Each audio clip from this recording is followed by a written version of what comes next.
you want an exposure to a market or an Everything they need in one place. Be the world's foremost authority on Individuals, advisors and institutions. Hello and welcome to Morningstar. I'm Emma Wall and here with me today is Lee Freeman-Shor, manager of the Old Mutual Global Best Ideas Fund. Hello Lee. Good morning. So we're going to have a bit of a UK-Europe-centric focus. I thought we'd start with your first stock. What's that? I've gone for Sports Direct. A stock that everybody will be familiar with because it's a UK stock. Why do you like Sports Direct? Sports Direct is a stock we've held for quite some time and made good money in it, but it's got a fantastic story. I mean, basically, it's the sole survivor on the high street. So if you want to buy a sports kit or some sports equipment, a new Real Madrid football shirt maybe, it's pretty much only one place on the UK high street you can buy that from, and that's Sports Direct. I mean, it's literally wiped out the competition. So in terms of UK economy improving, that dovetails quite nicely into the story of Sports Direct. Oil prices being lower means that consumers should have more discretionary income to spend. So that should lead them into again the Sports Direct shops. And the other interesting about Sports Direct is that it's actually got a fantastic online presence as well. So it's not just a UK recovery, UK economic growth story. It's actually an international online story as well, and it's just executing fantastically well, kicking off a lot of cash. It's just a fantastic business model. I mean, you mentioned there the e-commerce. That's what's been the downfall of so many, big high street names, things like Woolworths. Is there a risk that Sports Direct sort of cannibalises itself with its e-commerce model, or is there always going to be a need to have that high street physical presence? I think in the latter, there's always a need to have a high street physical presence as well as the online presence. I mean, you and I will know a lot of people still, particularly when they're buying clothes, like to go in the high street and try them on.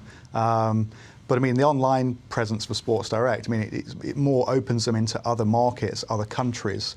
And, from what I've heard, it isn't cannibalising people going into the UK on the UK high streets and buying direct from the shops. And what's the second stock today? The second stock today, also a UK stock, Ashtead Group, but it's actually got nothing to do pretty much with the UK. So why do you like this stock? So Ashtead Group is another stock we've held for a long time, but actually it's a stock which is a plant equipment hire company, and it derives 85% of its revenues from the USA. So when it was originally purchased many years ago, it was a play on the US economy recovering. Now we're in a stage where the US economy has recovered and it seems to be firing on all cylinders. And Ashtead finds itself in a quite attractive situation whereby people are renting more of its equipment, and also if you look before 2008, people used to buy their own plant equipment for various projects and construction jobs. Post 2008, credit became harder to get. Companies were less willing to take the risk on their balance sheets of buying plant equipment, so they started renting. So that's a structural shift. So you've got a cyclical uptick which favours Ashtead, as well as more structural change. Net, you've got a business which has high margins, kicking off a lot of cash, doing buybacks, doing dividends. It's just a great story. You've mentioned two stocks there, Sports Direct and Ashtead, that you said you've held for a little while. At what point do you say, okay, enough's enough, we're going to, crystallise our gains and come out?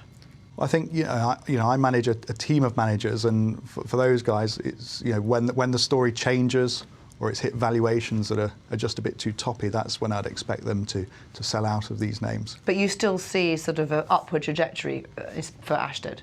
Oh, definitely. And one thing I'd say is that on the team, each of the managers only has to invest in 10 ideas, 10 stocks. So there's no need for them to have any padding filling. So the fact that they've still got money in Ashtead and Sports Direct tells you it's a top 10 idea, one of their best ideas to make money going forward. So yes, we've made a lot of money in both names in the past. The fact we still hold it means we still think there's a long way to run in the future.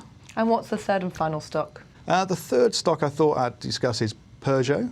It's a nice play on the European recovery. I mean, it's a European stock there, a car maker that everybody will be familiar with, but they'll also know all the troubles that have happened with Europe. And indeed, the manufacturing industry has been quite troubled since the global recession. Why do you feel positive against that kind of backdrop? Well, if you look at Peugeot, I mean, it is largely a play on a European recovery.